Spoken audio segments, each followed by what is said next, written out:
మొన్న ఈ మధ్యనే ఒక ఇన్స్టిట్యూట్ గొడవ అయిందండి, మీరు కూడా చూసే ఉంటారు, ఫిల్మ్ ఇన్స్టిట్యూట్లో.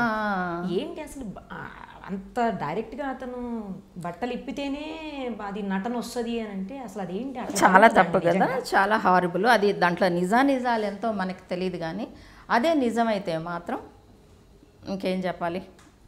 అతను కూడా ఒప్పుకున్నాడు కదా. ఒప్పుకున్నాడా? అవును, పోలీసుల ముందు ఒప్పుకున్నాడు. ఒప్పుకున్నాడా? నేను 20 సంవత్సరాల నుంచి అలాగే నడిపిస్తున్నాను ఆ ఇన్స్టిట్యూట్ అని చెప్తున్నాడు. అవునా? రియల్లీ? ఒప్పుకున్నాడా? అవును. అమ్మ బాబోయ్, అంత ఇష్టమైన వాడే నా దగ్గరికి వస్తున్నారు. ఆ అమ్మాయికి డాన్స్ నేర్చుకోవటం ఇష్టం లేదు, అందుకే అమ్మాయి నా మీద కంప్లైంట్ చేసిందంట. అంటే ఇది మాత్రము దీన్ని 20 ఏళ్ల నుంచి అలాగే నడుపుతున్నాను నా ఇన్స్టిట్యూట్ అంటున్నాడు. అంటే జరుగుతుందా అసలు నిజంగా?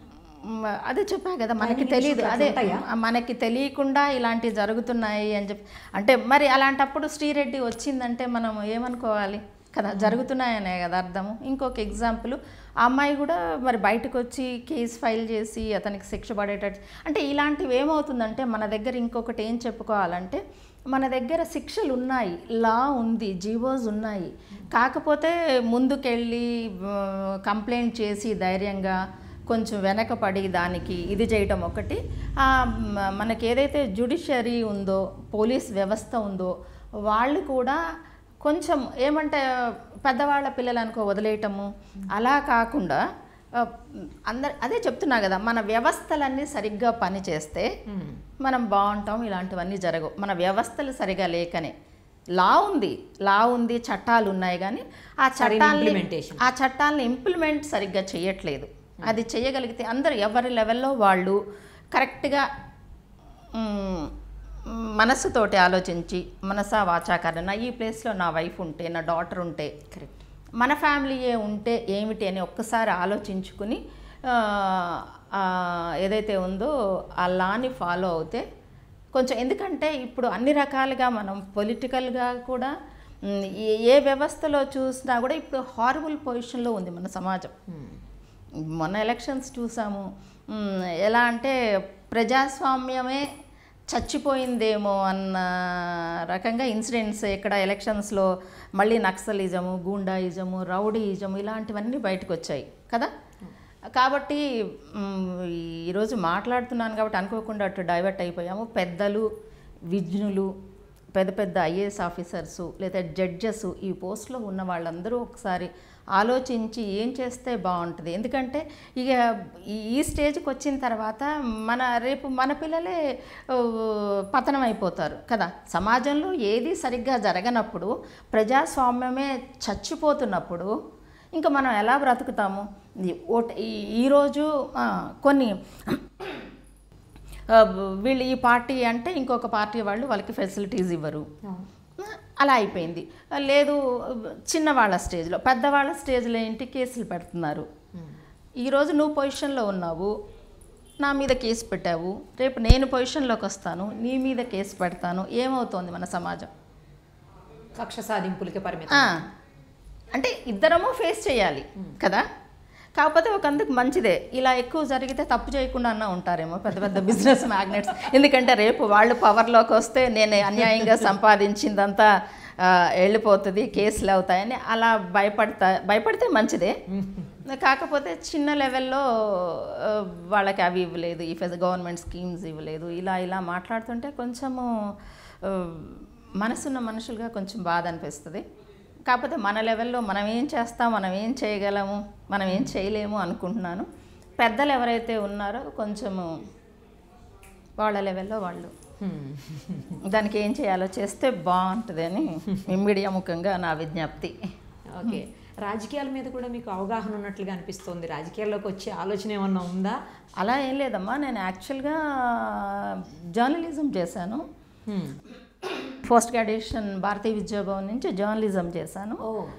జర్నలిజంలో 5 సబ్జెక్ట్స్ ఉంటాయి. రైటింగ్ సబ్జెక్ట్లో ఆల్ ఇండియా ఫస్ట్ వచ్చాను, ఆల్ ఇండియా మెడల్ వచ్చింది నాకు. అంటే అప్పట్లో దూరదర్శన్ ఒకటే ఉండేది నేను చదువుకునే టైంలో. నాకు న్యూస్ సైడ్, న్యూస్ ప్రజెంటరు అనేది చాలా ప్యాషన్ అనమాట. ఆ వర్క్ న్యూస్ సైడ్ అనమాట. అందుకే జర్నలిజం చదువుకున్నాను. తర్వాత డీడీలో ఆల్రెడీ న్యూస్ ప్రజెంటర్గా చేశాను. లోకల్ సిటీ కేబుల్ ఇట్లాంటి చిన్న చిన్న ఛానల్స్లో కూడా చేశాను. ఓకే. అప్పటికి ఇప్పటికీ నాకు ఆ ప్రొఫెషనే ఇష్టం. ఇది చెప్పా కదా, అనుకోకుండా ఆఫర్స్ వచ్చాయి, చేస్తూ హాబీ కాస్త ప్రొఫెషన్ అయింది. అలా అవుతూ ఉన్నా కానీ నాకు ఎప్పుడూ ఇంట్రెస్ట్ అదే, న్యూస్ అదే. ఎక్కువ నేను సీరియల్స్ వీటికి, మూవీస్ వీటికంటే కూడా ఎక్కువ న్యూస్ ఛానల్స్ ఎక్కువ చూస్తాను, న్యూస్ ఫాలో అవుతాను. మనకి రాజకీయాలంటే అంత ఇంట్రెస్ట్ లేదు. ఇప్పుడున్న పరిస్థితిలో రాజకీయాల్లోకి రావాలంటే కూడా భయపడే పరిస్థితులు ఉన్నాయి. ప్లస్ ఆడవాళ్ళని ఎవరు ప్రోత్సహిస్తున్నారు కదా, ఆడవాళ్ళు గౌరవంగా ఎంతమంది ఆడవాళ్ళు పొలిటికల్గా గెట్ ఆన్ అవుతున్నారు చెప్పండి కదా. ఆడవాళ్ళు వచ్చేటప్పటికి మళ్ళీ మన ఫీల్డ్లో ఉన్నట్టే హెరాస్ చేస్తున్నారు. మన జయప్రద గారిది మనం చూసాం కదా, ఆజం ఖాన్ ఇలా మాట్లాడాడు అతని మీద, ఇలా కదా ఎన్ని కష్టాలు పడుతున్నారు. అన్ని కష్టాలు చూసి నువ్వు వద్దాం అనుకుంటావా పాలిటిక్స్లోకి చెప్పు కదా. ఏదైతే ఉందో అదే చెప్తున్నా కదా, మన ప్రజాస్వామ్యాన్ని పరిరక్షించుకోవాల్సిన టైం వచ్చింది. అలానే ఆడవాళ్ళకి 33% అంటున్నారు, కొంతమంది 50% అంటున్నారు. కానీ దాన్ని మాత్రము లా తీసుకురావట్లేదు. వాళ్ళకి కావాల్సినవి మిగిలినవన్నీ చేసుకుంటున్నారు కదా, తలుపులు వేసేసి ఇవన్నీ చేసేసి వాళ్ళకి కావాల్సిన లాస్ అంతా పాస్ చేసుకుంటున్నారు. ఇది మాత్రం తీసుకురావట్లా. అంటే ఆ పెద్ద లెవెల్లోనే వాళ్ళకే ఇంట్రెస్ట్ లేదు ఆడవాళ్ళని తీసుకురావడం అనేది. ఇప్పుడు మనకి ఏదైతే ఈ ప్రాబ్లమ్స్, లేడీస్ ఎదుర్కొంటున్న ప్రాబ్లమ్స్ ఏవైతే ఉన్నాయో, దీనికి ఏంటంటే ఉమెన్ ఎంపవర్మెంట్ అనేది చాలా ఇంపార్టెంట్. ఆడవాళ్ళకి అధికారం ఉందనుకో, ఇప్పుడు నేను ఒక బిజినెస్ పెట్టాను, నేను ఒక పొలిటీషియన్ అయ్యాను, నేను ఒక స్కూల్ హెడ్ అయ్యాను, నలుగురు ఆడవాళ్ళు నా దగ్గర పనిచేస్తారు. ప్లస్ ఇలాంటి హెరాస్మెంట్ అయితే ఎదుర్కోరుగా కదా. ఇదైతే క్యాస్టింగ్ కావచ్చు, ఏదో ఇలా చెప్తున్నాం కదా, సెక్షువల్ హెరాస్మెంటు ఇలాంటివి తగ్గుతాయి. అందుకే ఆడవాళ్ళకి కూడా పవర్ ఇవ్వాలి, వాళ్ళని కూడా గౌరవించాలి, వాళ్ళని కూడా కొన్ని కొన్ని కీ పోస్టులు వాళ్ళకి ఇవ్వాలి.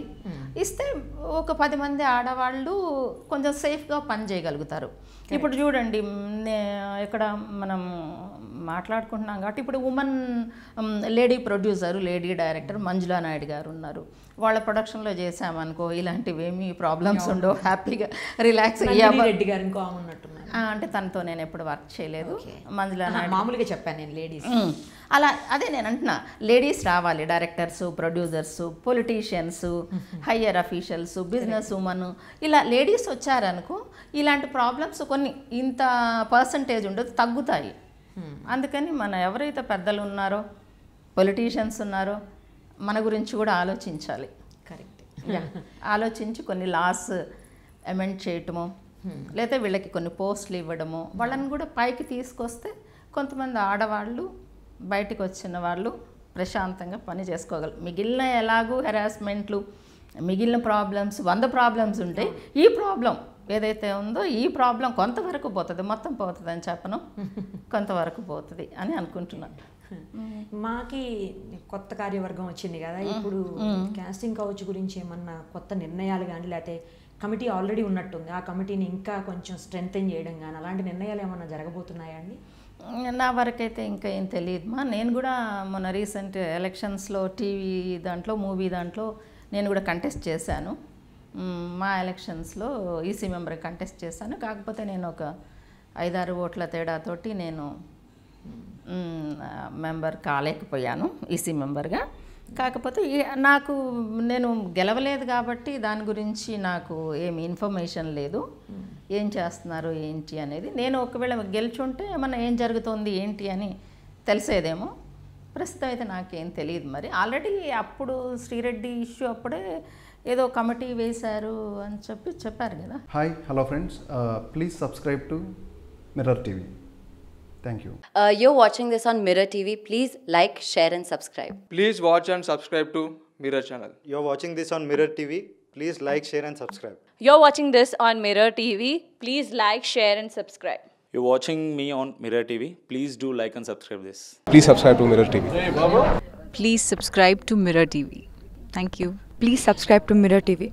Please subscribe Mirror TV. Please subscribe Mirror TV. Thank you. And I request all of you to subscribe Mirror TV. Please subscribe to Mirror TV. Thank you. Please subscribe Mirror TV. Please subscribe Mirror channel. Please subscribe to Mirror TV.